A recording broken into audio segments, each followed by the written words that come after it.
So if any of you want to know a little bit of history, this building used to be my main office for my company like more than 10 years ago. And I'm talking about, I don't know if you can see with the cursor, but not the part on the left, but it was the one on the right with these glass windows and the door with the gate and a woman standing in front of it, 8A24. This was my office. I had the first floor and the second floor, and there was actually a third floor in the back. Um, and that was my office. We didn't have all these other buildings like whatever this next door and Tostao. All these things were gone. And someone told me that if the economy is good, the stores are there, and if the economy's bad, it's all empty. And these construction dudes were definitely not here. There was a tree over here. It fell down. That's probably not the original tree. Yeah, you see how it's cut and how you could see that it looks like it's stripped off. I remember the day that that fell down. And guess what? The utility company said, "Oh yeah, just leave it." The tree was in the road. It crossed the road, you know. And then I'll show you where I used to park my motorcycle. You see over here this white building. Oh, look, it's a hotel now. I used to park my motorcycles. I had two motorcycles because the staff, my employees used one of them, and I used one of them. And so that was my office. I filmed TV commercials up on the roof over here, and we had parties up on the roof. We actually had a grill, a barbecue up on the roof. Um, there were so many Americans because there was a apartment rental office on the upper level. Every day we would see American guys coming in to rent apartments all day long. We had a pool. I had a pool table. I had a big screen TV. Um, because you want to keep your employees in the office. You don't want them wandering around. And the TV, like they would watch soccer games. Sometimes I'd have to give them the day off so they could watch a soccer game. They'd come up to me and they'd say, "Oh, tomorrow's a big game. We want the day off." And they'd be in at work, but they would be watching the game at work. So, like, you go up the stairs over here, and then there's another office in the back. You can't see it. I've got shots of the interior. It was really nice. We actually tore some of the walls down, which is kind of funny because I'm talking to the guy and I said, "Oh, I'm thinking about maybe taking these walls down." He just starts hammering away at it, and it was very interesting experience. The offices were really nice. They used to call us the drug dealer office because I had the nice pool table and the big TV and the Nintendo and cable television and had lots of plants all over the place because when people talk on the phone you don't want the echo. um, it was really cool and a lot of memories. uh, Having I probably had about 150 employees in total over the years because there were things that you tried, like we tried doing foreign language customer support, didn't really work out, didn't get enough calls. And we had two shifts.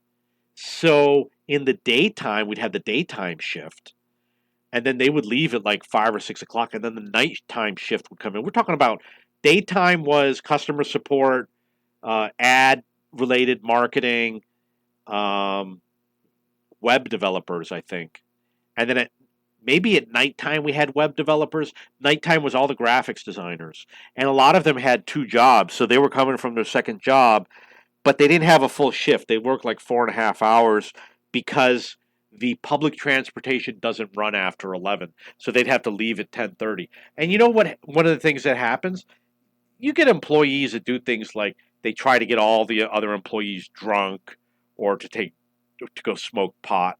So you figure these things out. You figure out, oh, this guy every Thursday gets everybody drunk, and then they don't show up to work the next day. So you start to learn about people. I learned a lot about people. You can't joke around with your staff. I once told the woman said, I told her, we're going to meet here. We were out canvassing for clients. She said, when you're done, we're going to meet here. She says, and then we're going to eat at that restaurant because I'm an easy guy. I'm not like we're going to go to the fanciest restaurant. No, we just that restaurant right there is where we're going to eat, right?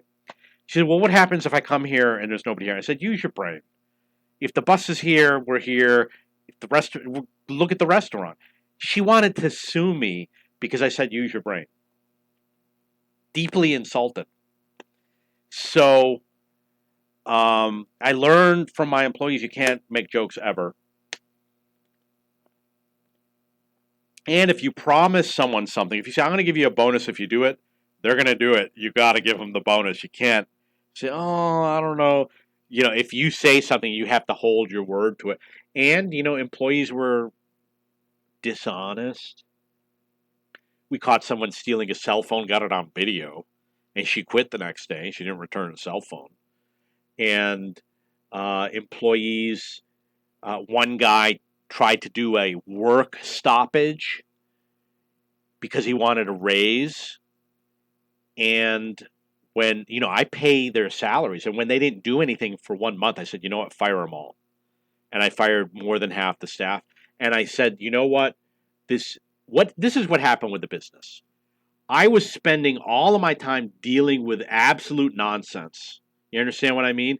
Like, I had to spend 5 days just to calculate people's commissions. And there were clients where everybody claimed it was their client. We had to go through the system and find out who was the first person to put the person in. And all the nonsense. I was like, I'm a computer programmer. I was spending 2 days a month doing computer programming. And I said, my company is hurting because I got to deal with all the nonsense with my employees about not having money for the bus. In Colombia, you can get 3 days a month medical leave. Company has to pay for it. You go to your doctor, you get the 3 days permission, and that's it. And there were people that took 36 medical days off a year. Young people. And they would use it instead of taking their vacation days. The guy and the girlfriend would go off somewhere. They claim that they're sick. We know they're not sick. They do it on the long weekend. Don't use their vacation days. And we caught them. We were suspicious, but we caught them because my secretary used the taxi service to pay to go to the resort town. And it's like the bill, I don't know how much it cost. Let's say it was $100 or $200. I was like, why would you do something dumb like that? So they don't understand, and I learned a lot having my own business.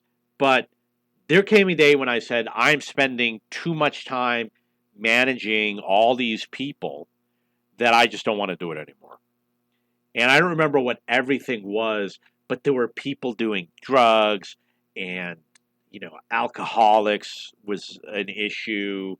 And they always wanted to use my motorcycle. They wanted to take it home. And I'm like, I need it to go home. And uh, like the guy saying, I don't have money to get to work. I don't have money for the bus. It's like 20 cents. Save your money. People getting robbed. Like company phones always say, oh, somebody robbed me. Oh, my purse was open. I was on. Yeah, you leave your purse open when you're on the metro train. I mean, seriously. And you'd have to buy them a new phone. And then they would lose it again. Or another one was they would try to borrow money from the company. And you want to be a good boss. So you say, okay, I'll do the loan. I'll agree to the loan. And then they try to quit so that you have to pay the loan. And they're not responsible. And they would say, like one employee said, she needed a mattress. She needed to borrow money to buy a mattress. And I did it. And after she left, on one of the computers were all these documents like, I'm going to quit. And it went on for like 6 months. Every month there was a new letter about how she was going to quit. And it was on the graphics designer's computers. And I think that my manager, he was derailing the company. If he didn't want a project to go through, he would not tell the employees to work on the project. And I would get angry. Why isn't this project done? And I think he was just not telling them. I should have done a little bit more investigation before I fired some of the people instead of blaming them. And there were employees that stole all my clients. Like we would go to conventions to sign up clients, put them in the system, and then the two employees that work on the project, boyfriend and girlfriend, quit. And the computer logs show that the girl who had access to the database, all the clients, the salesperson, She went through every client's account the night before she quit. And the guy, he didn't do that, but he was the one who was going to work with all the clients. Okay. It was wedding photography, is what it was. They were all wedding clients, and he was the photographer. She was a salesperson. And I spent a lot of money to get all those clients, and they stole everything. So, and they said, "Oh, we're gonna do our own business opportunity. We got this opportunity." Yeah, what you did was you stole from me. And then the English teacher, he says, "I don't like the way the English school is run. I'm going to start my own school. I want you to guys to switch to my school." He was the one who was completely in charge of the English school. He had no direction for me. I was like, "Do as you please. You are 100% in charge of the English school." And we had, English school, the first month we had like 120 students. And I know you're going to say, who cares? That's really good to have 120 students in the first month. I had to go to conventions and sign all these people up. And we did book conventions, and I flew celebrities in to do, one of the funny things that happened, I had a celebrity um, from MTV. They were all from MTV, and he was walking with one of my employees, and someone said, "Oh, can I take your photo?" And he posed for the photo, and he said, "No, not you." They wanted to take a photo of my employee because he was a good-looking guy. So, I really learned a lot, and I really enjoyed the business, and I got so many stories from it. I wish I had saved them all. I didn't remember that the sidewalk was so big. Okay, so that's a little bit. This is one of my offices. Maybe I'll do a video about my other offices.